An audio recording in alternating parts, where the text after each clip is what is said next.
So it was announced that Joe Biden has been diagnosed with cancer. I want you to hear what this doctor said here on Morning Joe. And it's an aggressive form of cancer for those who are not aware, but I think everybody's aware of this by now. Aggressive form of prostate cancer. Everyone check this out. You're an oncologist, obviously incredibly respected. You believe that it is likely, just for those just tuning in, you believe it is likely if this prostate cancer has spread to the bone that he could have had it for up to a decade, but certainly it's likely. Would it be fair to say it's likely to have had this for at least several years? Oh, more than several years. You don't get prostate cancer. So I just want to stop you. So this is not speculation. If you have prostate cancer that is spread to the bone, then he's most certainly, you were saying, had it when he was president of the United States. Oh, yeah. He did not develop it in the last 100, 200 days. He had it while he was president. He probably had it at the start of his presidency in 2021. Yes, that I don't think there's any disagreement about that. So my question is, the president of the United States has his own doctor. I would say gold-plated, healthcare compared to the rest of us. Like, he is getting the top-notch care there. Why would Joe Biden forego this exam, Garland? I don't think he foregoed it. Let me just say this. I lost a brother about a year ago to prostate cancer that had gone into the bone. And he'd had it. I talked to the doctor, and my brother was one of these guys. I'm fine. I haven't been to the doctors in 10 years. Starts getting pain in the back, prostate cancer. He's dead in a year, right? And I talked to the doctor extensively. And you know what they said? He's probably had it for 10 years. That's what the doctor told me about my brother before he died. Probably had it for 10 years, right? Let's keep in mind, and I'm an older, middle-aged guy, whatever you want to call it. Every year, I go get a test, and they take this little PSA thing, and they give you your numbers, and I'm always waiting for the numbers. Oh, my gosh. Or, that's what guys my age do. Hopefully. So you take these numbers every year. He's getting an extensive, as the president, probably, maybe even as a senator, whatever the case, vice president, he's getting these tests extensively every year. They absolutely knew what his PSA numbers were. He's had it for a while. There's no question about it. And now all of this discussion about, dementia, the question is, was he being treated? Was he getting some type of, chemical treatment that could have affected that, his cognitive abilities, etc. So at a time when finally all of these Democrats start coming out saying, well, I guess in hindsight, we should have said something. It was a mistake. We find that they were hiding God only knows what. This probably isn't even the end of it. It's like we keep talking about this country, and it's like we look at the debt, we look at politics, and we're just guys like Larry and I who've been around for a lot of years are like, what the hell's going on here? I guess the crazies, his Secretary of State, Blinken and Sullivan. No wonder they were firing attackums into Russia. I guess Blinken and Sullivan, those lunatic sociopaths, must have been completely running foreign policy. I think that's absolutely true. Let me add this part too. Then I'll go to you, Larry. So this is something that people need to see. Back in 2019, Biden was diagnosed with benign enlargement of the prostate, or BPH. That December, his campaign released his medical evaluation, which noted this patient has been treated for BPH. This was initially treated with medication and was then definitely treated with surgery.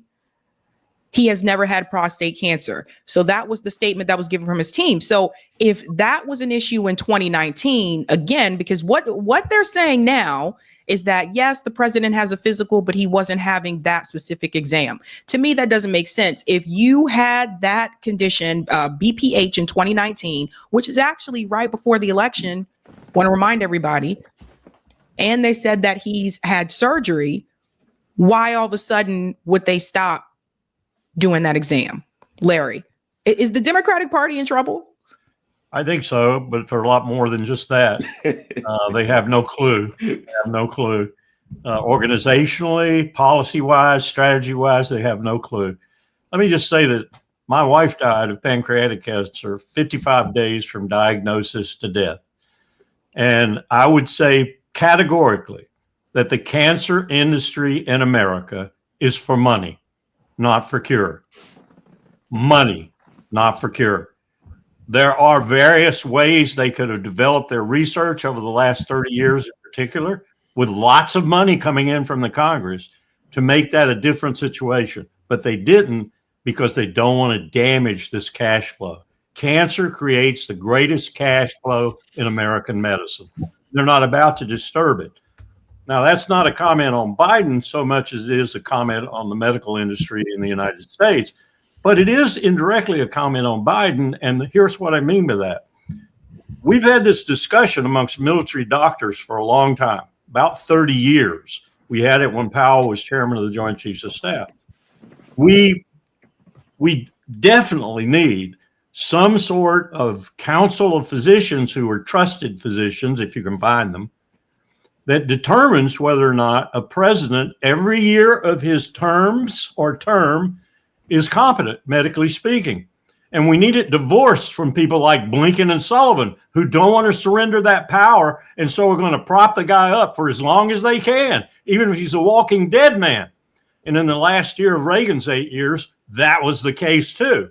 I've had Secret Service agents tell me they'd walk in his room and say, Mr. President, you ready for the meeting? And he would look at him and say, what meeting?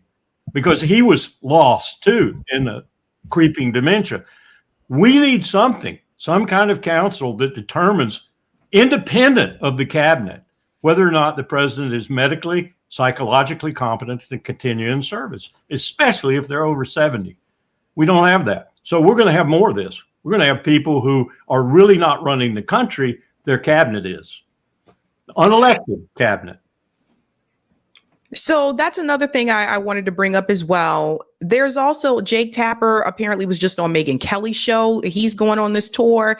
There was another book that was written by two other journalists about what happened with Joe Biden behind the scenes.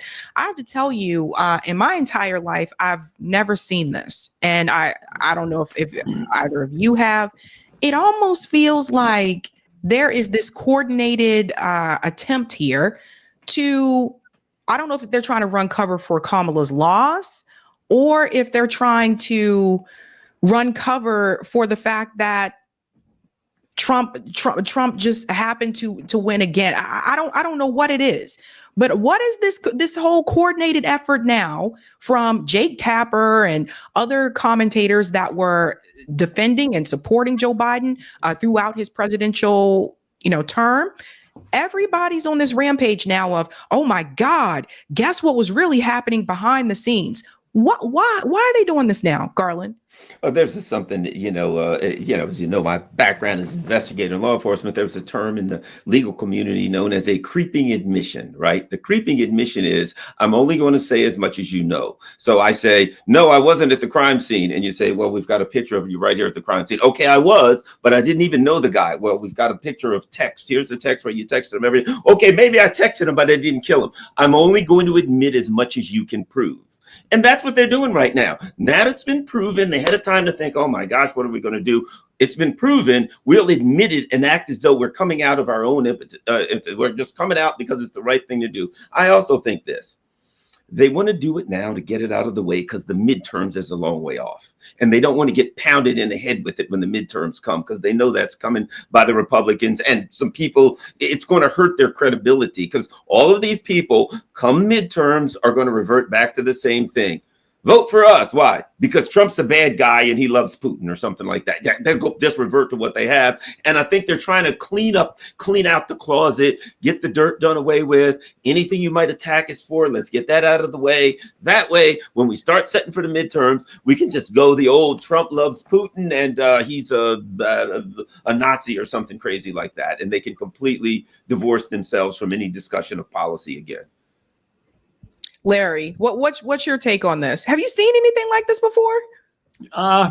Periodically, yeah. I've been on this earth for 81 years, so I got to tell you, I think a lot of it, well, look at you. You got a podcast like a lot of other people now. You are a place where Americans can find the truth. The mainstream media is where Americans find obfuscation, cover up, lies, shills for the administration, Democrat or Republican. And let me give you an example. When I came out of the Bush administration, I was very critical of the Bush administration, which I just served. MSNBC, everybody wanted me. I was on every show you can imagine. Once Biden got elected, and I campaigned for Biden. I helped Biden get elected a little bit. I did a little bit. I did all I could. They didn't want me anymore when I started criticizing Biden. I couldn't get on because they were defending, not Biden, Obama. I couldn't get on because, I was actually I went after Obama for Libya, for example, and that's it. No more mainstream. I had to go to the alternative media. That's what the mainstream media does now. It shills for the government because it gets money and power from the government. You get people who get into the White House to ask questions. Ooh, that's a big privilege. You do something to end that privilege, you're no longer the big guy on the block or the big gal on the block. So that's why Americans have turned.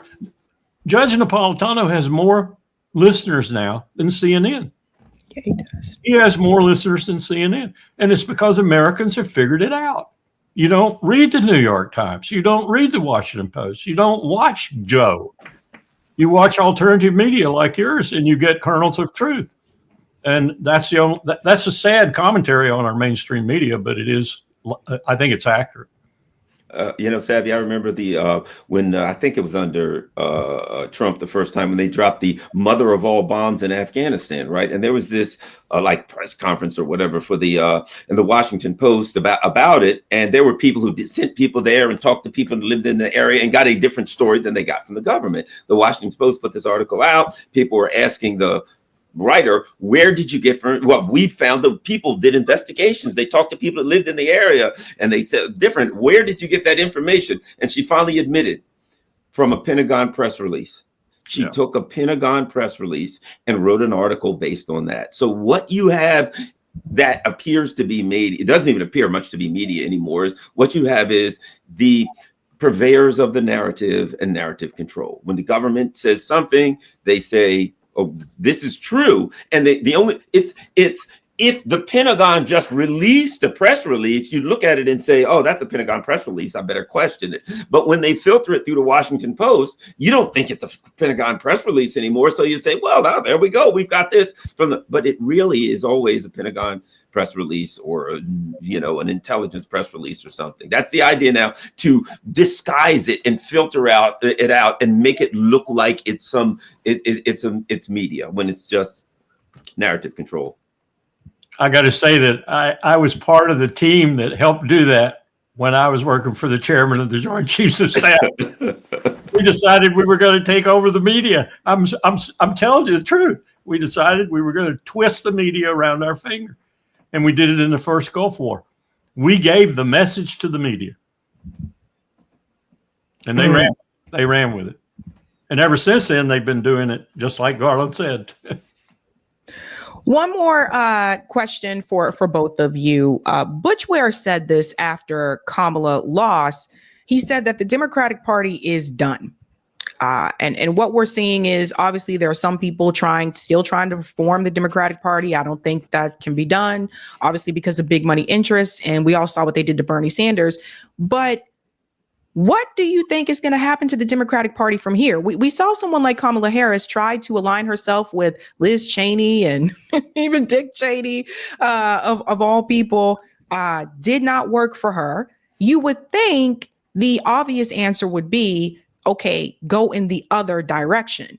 But the donors don't want them to do that. What happens now, especially since I just looked at the new numbers? Donald Trump's approval rating is starting to increase again. So what happens, Garland? I'll say one thing that's interesting about the numbers recently is normally what happens is, the each party has its core base, and then the independents will kind of move, and you'd see Donald Trump's numbers go down, the Democrats would go up, the Democrats will go down, Donald Trump goes up. But I've been watching them early, the first couple of months when Donald's numbers started going down, the Democrats were still going down. He was going down. They were scoring. There's nothing pulling them back up at this point, and they're not. Nobody has any confidence in them because the party is lost. I don't even really think it's a political party as we traditionally knew it anymore. And here's one of the reasons. In 2028, what somebody asked me, what would the Democrats have to do? I said something they can't possibly do. They would have to have an honest and open primary and allow the people to pick the person who they wanted, and you know what? They'd have a chance. But all of the corruption, all of the people, I mean, if you talk to the insiders, the people who are getting money, all these, it's just a basket of corruption. It's not really a party. So they can't. Literally, they cannot have a primary and allow their constituents to choose the presidential nominee, which means they don't even, their constituents are a small group of donors. So I don't see how they will be interesting. It's going to be very interesting to see what happens in the midterms, but that's a long ways off the way things are going. Yeah, Larry. Well, I agree. I don't see how they're going to salvage themselves. I compare it to the period post-Civil War, when the Republicans, who had been in obscurity till Lincoln took the presidency, and then sort of prevailed for a long time thereafter for obvious reasons. And the Democrats had a hard time picking even though they had war Democrats and they had against the war Democrats. I mean, there were two parts of the Democratic Party at that time. They had a hard time getting themselves back together again. So it's not impossible that they could, but I agree with Garland. I think it's going to be a really tough road to hoe, and we need to get rid of this primary process. We just need to get rid of it entirely. We need to I'd go back to this old dark room with cigar smoking men and women now, figuring out who's going to be the best candidate. We did a better job of it then than we do now with this crazy system we have that's dominated, as Garland said, by the billionaires and by the people who want whomever they want to get elected and usually succeed in that process. I don't know how we get out of that. I just don't, because money runs everything now in this country. It runs everything. Certainly it runs politics. I'll say this. They put forth Kamala Harris as the nominee, and then said she was competent and smart and all this. She is one of the she's the worst politician. I'm not even going to call her a politician. She's, I mean, I'm not going to, really, use any pejorative terms, but it was an abomination that they would put Kamala Harris. She could not answer a simple question. I sat there and I'm like, and then they told us she's brilliant, she's smart, she's everything. And she would just sit there and just use the same old hackneyed cliches over and over. Oprah's sitting there like, looking around like, oh my God, what the hell am I going to please get off the stage? And I'm like, you're going to put this person forward, and then tell us that you're a legitimate party. I'm sorry, no legitimate party puts Kamala Harris forth as the presidential primary. I mean, as nominee. That's what the billionaires want. They want someone who's got prostate cancer in the fourth stage, or they want someone who's dumber than mud because they want to run the country. Hey guys, this was a Sabby clip. If you like what you saw, hit that like button and subscribe.